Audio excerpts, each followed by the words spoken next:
Today, the UFC is back with another fight night, this time in Edmonton, Canada, where in the main event, we will see if Brandon Moreno can still stack Legos on top of his opponents and then break them all down into small pieces.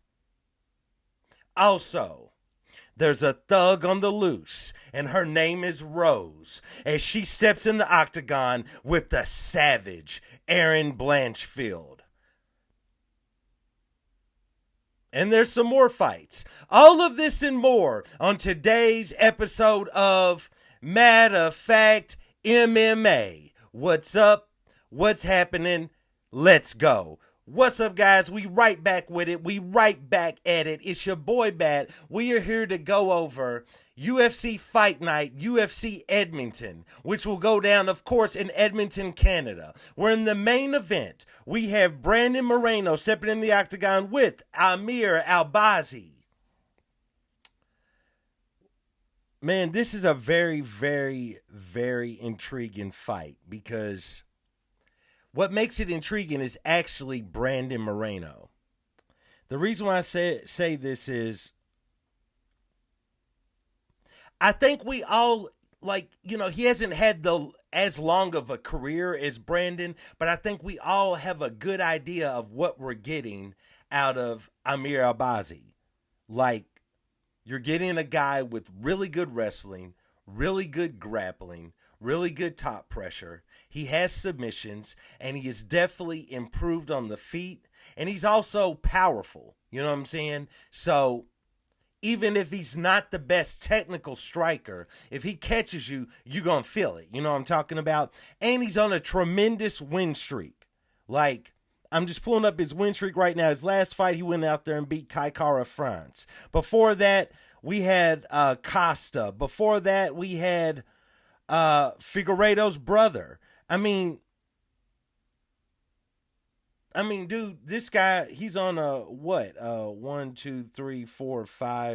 6 fight win streak, maybe more. You know what I'm saying? Six fights or so in the UFC. We kind of have a good idea what we're getting out of him. Now, with that being said, when it comes to Brandon Moreno, we know the fights that we're getting out of Brandon, because the man will always deliver. He's got that heart. You know what I'm saying? You're talking about a guy with tremendous boxing, tremendous technique at 125 pounds, as well as he's a very good scrambler. Whatever he loses in wrestling and grappling, he makes up for by being tremendous at scrambling. He never settles. He's never willing to stay in the same position, and he'll keep moving. However, I feel that recently we're kind of seeing a different Brandon. You know, this is Brandon. He's already won the title. You know what I'm saying? He's already had major fights. He's already made some big money. And when I'm looking at this, so his last loss was against Brandon Royval. Before that, of course, to the champion, Pantoja. Before that, to Figueiredo. Now, granted, he's only losing to the best. So that should definitely be said. The resume is impeccable. He's only losing to the best. But I feel in his last few fights, he seems to have lost a step from the Brandon that was on the title rise and had those tremendous fights with Davison. So I'm not really sure where he's at. He's kind of the wild card, in my opinion, in this fight. Where is Brandon Moreno at right now in his career? I mean, does he still have the heart to keep moving forward? Is he willing to dig deep there in training camps? And if the fight gets tough, is he willing to dig deep? Especially against an opponent like he's about to face, who is really going to try to impose a physicality on him.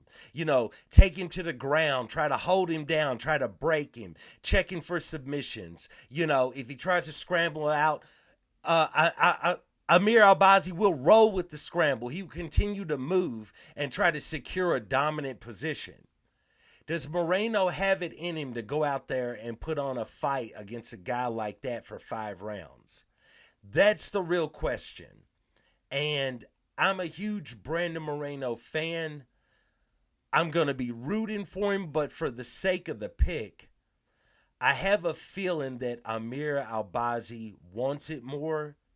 Less injuries this early on in his career, less damage, far less damage. Brandon Moreno has that ironclad chin, but I believe that we're about to enter into, we're just knocking on the door of maybe Brandon's chin being a little bit suspect. It's like we've been walking up that sidewalk for the past few years, but I feel like now we've gone up the steps, we're on the porch, and we're about to be knocking at the door, knock, knock, knock, of Brandon's chin beginning to fail him.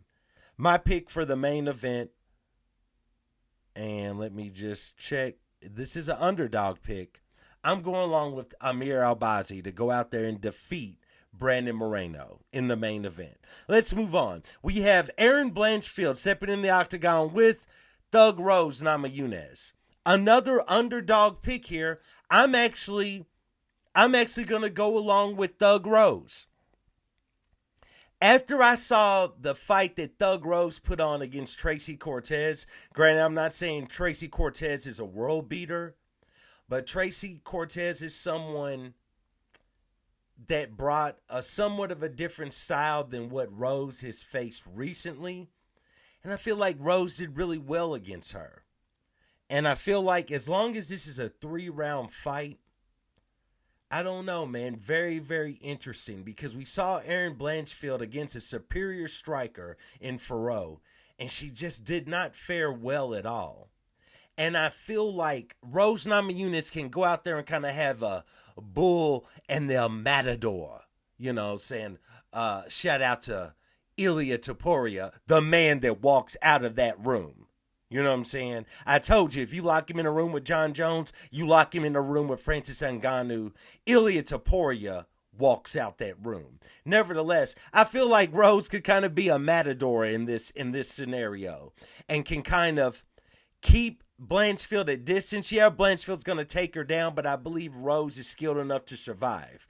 She might not get back up right away, but I believe she can make it to her feet. If anything, she can keep from being finished or submitted. And I feel like Rose can kind of, outside of these different moments, I'm not saying that she won't be taken down, but I feel like once Blanchfield tries a few takedowns and they don't result in the end or a full domination of Rose, I believe that's when Rose creeps in and will be able to start thwarting the takedowns and keep her at range. Keep her back. Keep her away. Don't touch me because you got cooties. You know what I'm talking about? I feel like that's kind of where Rose can keep her.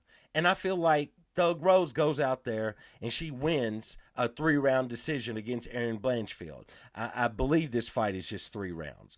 Hopefully. Because if it's 5 rounds, I think that changes everything. But 3-round fight, I got Thug Rose by decision. Let's move on. I'm not going to cover all the fights on this card, just a few of them. Just going to highlight a few of them. Another one is Derek Lewis versus Jonata Danez.